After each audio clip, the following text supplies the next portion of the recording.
Hi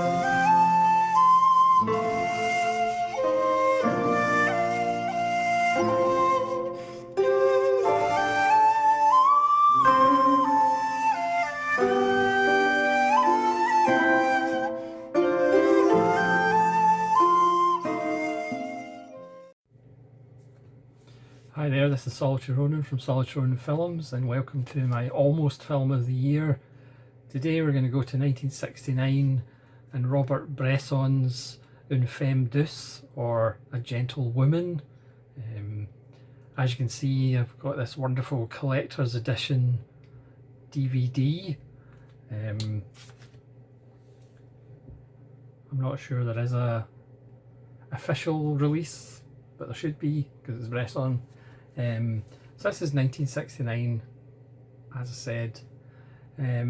I often call Herzog cinema's greatest anthropologist, but of course Bresson is kind of a much quieter, low-key anthropologist, but he studies human behaviour with a laser scalpel, and he's a perfect example of filmmakers who think that their film should be 2.5 hours long. Just let Bresson have a go at it, and I'm sure it'll be quite shorter. Even though you could argue this is the film he sells out on, because it's over 1.5 hours. It's not actually over 1.5 hours, but it's over an hour. It's almost 1.5 hours. So he's sold out. Plus, there's nudity in the film. It's not sexualized, but there is a female bottom, and also female mammalian protuberances. Plus, a character jogs from the bathroom to a bedroom, back to the bathroom, back to the bedroom. 2 characters run upstairs.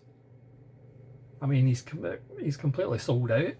It stars Dominic Sanda, who I think was 18 when she made this, and she was a model. Obviously Bresson, his style, he calls his actors models because he wants to get rid of all performance, and get to the purity of truth. Dominic Sanda would go on to make other films, which must have driven Bresson up the wall. It starts with a wonderfully shot suicide in typical Bressonian fashion of Dominic Sanda's character, who is a young woman, and strangely enough she's a young woman. She doesn't play an elephant in the film or anything, and it's really the retelling of part of her story from her young husband's point of view, as he walks in after the housekeeper they obviously realise she's committed suicide. So it's from the male perspective, and again it's a film about why you should never get involved with anybody, but certainly why you shouldn't be involved with an attractive young French woman. And it goes into the not very surprising realms of male jealousy, the male gaze. Anytime that Sanda is late or whatever, that automatically piques this man's jealousy, but eventually he kind of sort of understands that that's probably not very good behaviour. As I said, this is more, or should I say kind of less completely Bressonian. As I said, there's a scene where they run upstairs. It's unbelievable. There's a wonderful close-up of soap. There's maybe not enough close-ups of hands. As we all know, Bresson loves hands. There's shots of the housekeeper going through doors, and we see it in like mid-shot, and we see her whole body going through the door. And Bresson could have really just focused on her hands. So there's maybe another 150 hand shots that he could have used. So that's quite disappointing. The opening, the title sequence is actually obviously second unit. The camera in a car driving through a night scene of a city. There's neon signs. I mean, it's an incredible leap for Bresson. It's a film like all of Bresson's films that as soon as you start watching it, something happens and it's very hypnotic, and you just are entranced by Bresson's technique. It's the almost film of the year because it is about relationships and the man-woman thing, especially the attractive or the perceived attractive female. So that's not as interesting to me as some of his other films. But of course it ends unhappily, or starts unhappily and ends unhappily, as we get to see the full circle. So that's a good thing, obviously. He does a really good job of editing the film, so this time you're in the present and then it kind of seamlessly goes to the past, and you're not quite sure whether you're in the past or the present. The wonderful way that it's set up like a wake almost, with the dead woman on the bed and the housekeeper and her husband just wandering about telling the story to the housekeeper, who looks generally uninterested anyway. So I guess he's just talking to us. There is a particularly scary moment near the end of the film, where the husband kind of says, if only you could open your eyes even for a second, as he's strange enough upset about the death of his wife.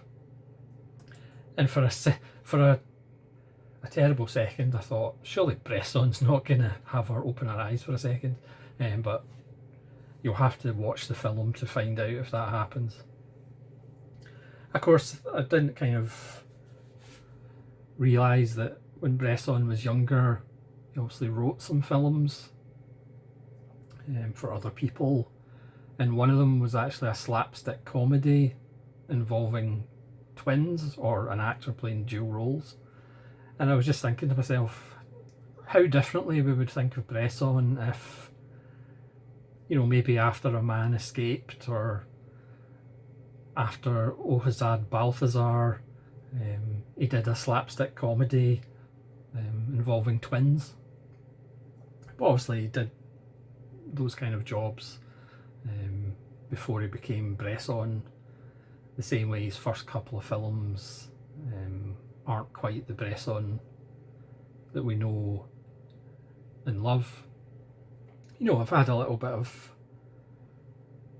fun in Femme, Douce, but it is just wonderful. Again, sometimes Bresson is really good to watch after you've watched a few films that are maybe a little bit unfocused. It's funny, obviously I made a video recently on Zulaski, and watching some Zalaski films, and of course watching Zalaski and then watching Bresson is, it just shows the beauty of cinema and how, you know, one director can shoot a certain way and have their films kind of a little bit unfocused and messy, and a little bit hysterical, and then you've got another director who's just in complete control, laser focused, kind of knows exactly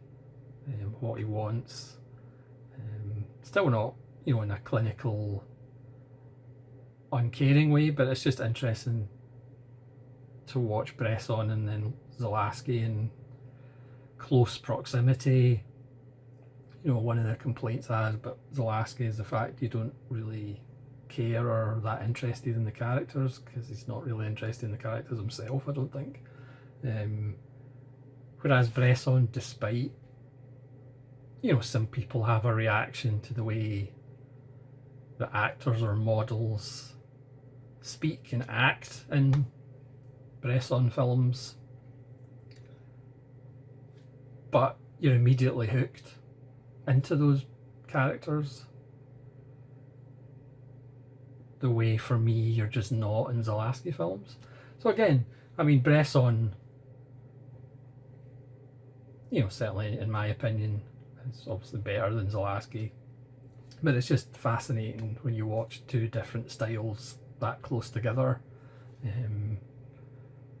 But again, that's, as I said, that's the beauty of cinema. You can have 50 directors with 50 different styles. So I've just got one other Bresson to watch, Four Nights with a Dreamer, which I still haven't watched, but I'll get around to that because my backlog is getting lower. I've kind of done the shorter to long experiment, so pretty much all the films I've got are about the 90-minute mark plus. So what I'm doing now in clearing my backlog, or trying to get it down to 100 or so, is to try and focus on the great filmmakers. So I've got like one more Bresson. I need to start eating away at Fassbinder, so to speak. Ozu, I'm up to 18% in Ozu, but obviously I've still got plenty to watch. Almodovar, obviously Angelopoulos. For my global director challenge, I'm going to try and leave the rest of Europe, which includes Greece, a little bit further down the line, so I can at least watch a few Angelopoulos.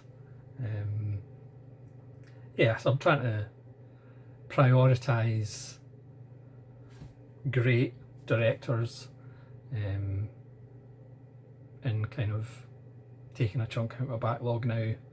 As I said, I've done the short to long format, so I'm just going to try and focus on great directors, or perceived great directors. And certainly Bresson falls into that category. Again, just to let you know, my favourite 10 French directors is coming soon in the Global Director Challenge. I'm looking forward to seeing your choices and your opinions on my terrible choices. So thanks very much for watching. Please let me know if you've seen Femme, Douce and what you think of it, and hopefully you'll join me again for more almost films of the year. This is Solitary Ronan from Solitary Ronan Films saying farewell.